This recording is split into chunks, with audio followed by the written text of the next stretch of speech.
Madhara ya kulazimisha watu tulieni, don't talk. Usiongee kitu, usihoji.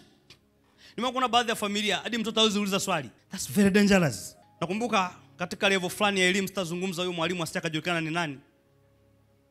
Tulikuwa na mwalimu ambaye umuulize swali. Anasema nisikize kwa makini, ukinisikiliza huna haja ya swali. Namkumbuka vizuri sana, utanielewa. Huna haja ya swali. My dear, ndugu zangu, hii ni mbaya mno. Unapolazimisha watu wanyamaze, watulie, wasihoji, wasipaze sauti, matokeo yake ni mabaya mno. Isaya 30:10. Isaya 30:10. Isaiah 30 verse 10. They tell the prophets to keep quiet. They say, don't talk to us about what is right. Tell us what we want to hear. Let us keep our illusions. Unajua maana yake? Anazungumza hapa. Anasema hali inakuwa mbaya zaidi hadi wanapowaambia watumishi wa Mungu wasiongee. Imagine, Mungu anasema katika jamii yenu mmenichukiza. Kiasi kwamba mmemwambia na nabii asiongee. Wanasema nabii usiongee kwa sababu hatutaki kusikia mambo ya haki. Angalia pale. They tell the prophets. Na sio prophet mmoja, prophets. Kamata neno prophets, maana yake ni wengi. They tell the prophets to keep quiet. Neno to keep quiet to them is peace. Kwamba wasipoongea ndio inaitwa amani. Wasipohoji ndio inaitwa amani. Wasipoleta ujumbe wa Bwana inaitwa amani. Na kipindi kile manabii walikuwa wanakuja kukemea. Manabii wasipokemea hii ndio inaitwa amani according to them. Kwa mjibu wa Wafalme kipindi hicho, nabii asipohoji inaitwa amani. Nabii asipokemea inaitwa amani.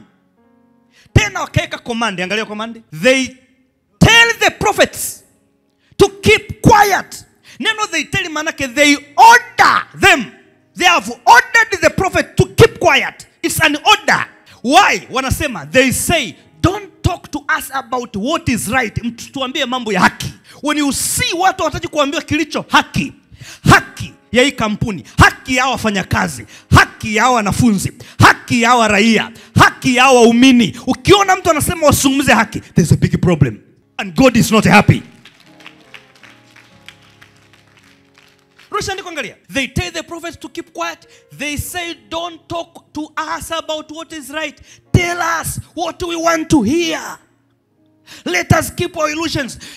Tuambie unachotaka kusikiza sisi. Endelea kutuambia maneno laini. Huu ndo tunaita kwa lugha yetu uchawa. Na kuna somo nitakufundisha machawa alianza lini kwa Biblia. Bosi kwenye kampuni akisikiza machawa, kampuni inakufa. Kwa sababu hata kama bidhaa, hata kama thamani ya kampuni inashuka, wao wanakuambia boss, ujui tu. Boss anasikiza ile maneno, mwisho wa siku anasikiza kampuni yake imetoka nje. Na kama umeshaangalia kwenye jamii nyingi, mtu ambaye anajaribu kuleta kuongea ni kama anaonekana kama anapinga, lakini huenda angesikizwa mawazo yake, anaboresha zaidi huyo mtu. Kama naongea na wewe, kama naongea nione mkono wako. Kama unaongea na wewe kwa njia TV, naongea na wewe kwa njia mtandao wa kijamii, nione mkono wako ukisema mtumishi endelea. Unaona viongozi wa zamani walivyoharibika? Hao walikuwa ni wafalme wa Israeli. Wanasema kwa hiyo Mungu aliwatuma manabii akiwaambia fateni njia hii, wafuate njia hii, ili usifanye. Biblia inasema ikatoka order. Don't tell us what is right. Tell us sweet things, sugar coated words, banana chocolate words. Now, nataka kwa watu wote, nyie ni watu wazima. Mtu akikwambia don't tell me what is right, maana yake nini? Huyo mtu anajua what is right.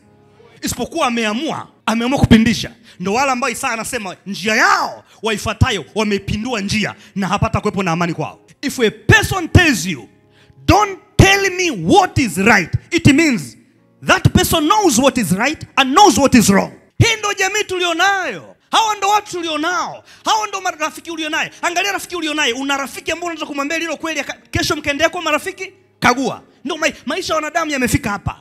Angalia hata nyie marafiki. Rafiki yako atakwambia usiniambie hicho. Hali ikifikia hapo mambo ni mabaya. So unapoona mahali kokote kuna makatazo, usiongee haki, ongea amani. Usiongee haki, ongea amani. Amani aji mpaka apate wazazi wawili. Mzazi wa kwanza anaitwa haki, mzazi wa pili anaitwa nini? Usawa. So no matter how you preach, you are not preaching peace. Una preach what we call utulivu. Na utulivu unaolazimishwa pasipo haki na usawa, kuna siku hautadumu, sababu Biblia inasema tulivu unaotokana na haki ndio unaodumu milele.